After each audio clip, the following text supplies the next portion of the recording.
Of all the bowl games, the Cheez-It Bowl brings us a battle between two blue blood programs and a rematch of the 2000 National Championship game as Oklahoma, sitting at 6-6, takes on number 13 Florida State. And this is going to be a fun one, guys. Do not let the records fool you here. This should be a competitive game down in Orlando. Oklahoma did win that 2000 championship meeting 13-2. They've won 6 of the last 7 against the Seminoles, but many believe that will change in Orlando. That is what we're here to break down today, though, guys. So welcome back to the Gridiron Expert. We're so glad that you could join us today as we predict and analyze everything you need to know for this matchup between the Sooners and the Seminoles. As always, please continue to like, comment, subscribe, share our videos, and check out everything down in the description below, including our expert picks over on our website, thegridironexpert.com. Guys, we have our holiday special over there. $29.99 gets you all postseason picks right here at the channel. So that's every college football bowl game spread pick, every NFL playoff spread pick. Go check it out. The link down in the description below. We guarantee you will win big with that holiday special. We would love for you to become a part of our GE Nation. So let's dive into this game. Let's dive into what is, to me, an underrated matchup on the bowl slate. And we'll start with Oklahoma and their offense, a team that's averaging nearly 33 points per game, 256 passing yards per game, and 216.6 rushing yards per game. The addition of Dillon Gabriel, bringing him in from UCF, was fantastic for Oklahoma. And obviously the Sooners thought they'd be a lot better. For year one under Brent Venables, veteran quarterback in Dillon Gabriel, strong start, high expectations. People thought Oklahoma could make the college football playoff, and it slowly, quickly unraveled. Losses to Kansas State, TCU, Texas immediately put Oklahoma out of any major contention for anything. Very disappointing year by Oklahoma standards. But Dillon Gabriel was a bright spot. Big time numbers, 24 touchdowns, 6 interceptions. Marvin Mims, a bright spot, 1,000 yards, 6 touchdowns on the year. But Oklahoma will be without their leading rusher in this game, Eric Gray, who's shooting to opt out in preparation for the NFL draft. He has over 1,300 yards and 11 touchdowns on the year.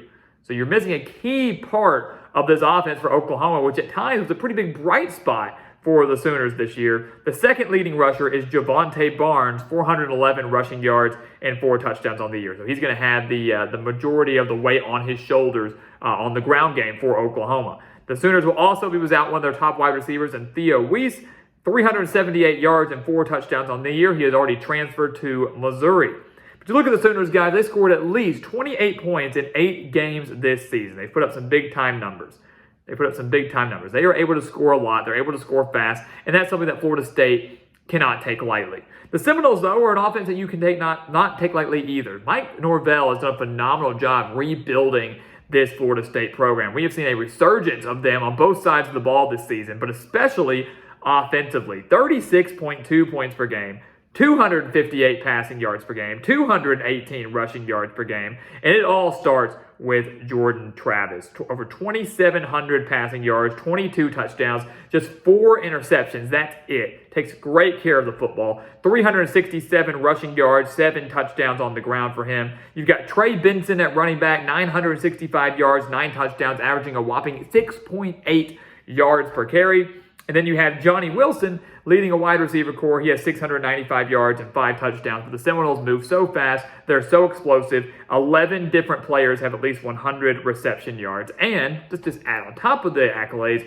Florida State has scored at least 38 points in each of their last 5 games. To say the offense is rolling is an understatement.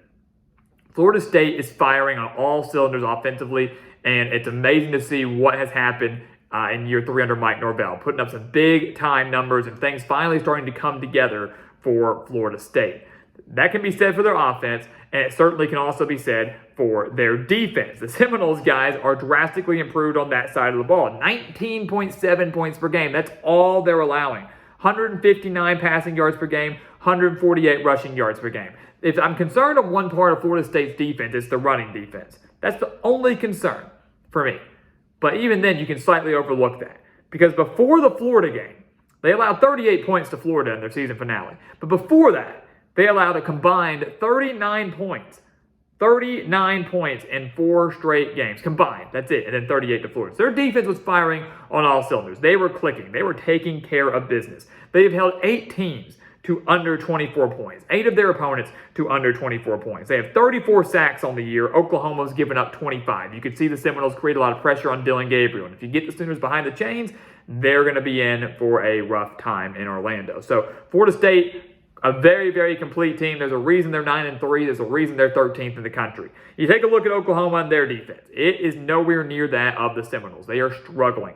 29.6 points per game. That's what they're giving up. They're giving up 262 passing yards per game, and they're giving up an insane 189 rushing yards per game. That, for me, is a big number as you're facing a Florida State team that's averaging 218 on the ground per game. You're giving up almost 190 rushing yards per game. The Sooners gave up 163 rushing yards to Texas Tech, an overtime loss in the season finale. They gave up 203 rushing yards to West Virginia, 281 rushing yards to Baylor, 296 rushing yards to Texas, 361 rushing yards to TCU, 275 rushing yards to Kansas State. All of those games we just mentioned were all losses for the Sooners. They were torched on the ground in all 6 of their losses this year. The most they allowed in a win, the most rushing yards they allowed in a victory was 165 to Kansas. So in the 6 wins they had, they did a pretty decent job of containing the run, of bottling them up. In the losses, they allowed their opponents to run wild on them. Stopping the run is the key, not just against Florida State, but has been the key for Oklahoma all year long. You stop it, you more likely win. You don't, you lose. The Sooners have 26 sacks, 16 interceptions on the year, only 4 fumble recoveries, though. The Sooners have to stop Jordan Travis in the run game in Orlando. Jordan Travis and the ability to scramble, to extend plays is going to be a problem for Oklahoma, who has not done well with mobile quarterbacks. If you allow him to run rampant, which allow him also to set up the pass, it could be a long, long day in Orlando in this Cheez-It Bowl. So what's going to happen, guys? What is going to happen? Do we think that Oklahoma continues their dominant success over the Seminoles? They've won 6 of the last 7 against Florida State. Or do the Seminoles finally get their first win over Oklahoma since like the 1960s and possibly finish the year with 10 wins and a potential top 10 finish in year 3 under Mike Norvell? Which one's it going to be? It's going to be the latter. It's going to be Florida State. We are taking the Seminoles all day long in this game. I do think the Sooners are competitive. I don't think they're just going to roll over and give Florida State this victory. I do think it's close, at least for a little while. Florida State ultimately is going to pull away in this game. They are hot. They are playing great football on both sides of the ball. And right now, they are better than Oklahoma on both sides of the ball. Both more efficient on offense, more efficient on defense. And Mike Norvell is coaching some good football right now. So we've got Florida State winning this Cheez-It Bowl, which is going to give Brent Venables a losing season in his first year in Norman, and is going to give Florida State their first 10-win season since 2016. 2 blue blood programs that right now seem to be heading in completely opposite directions.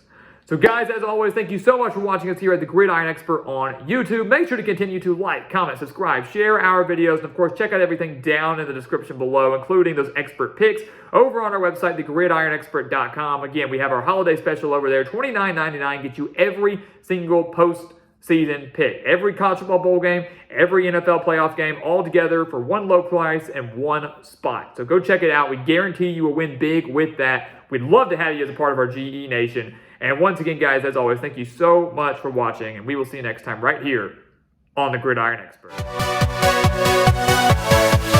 Yeah.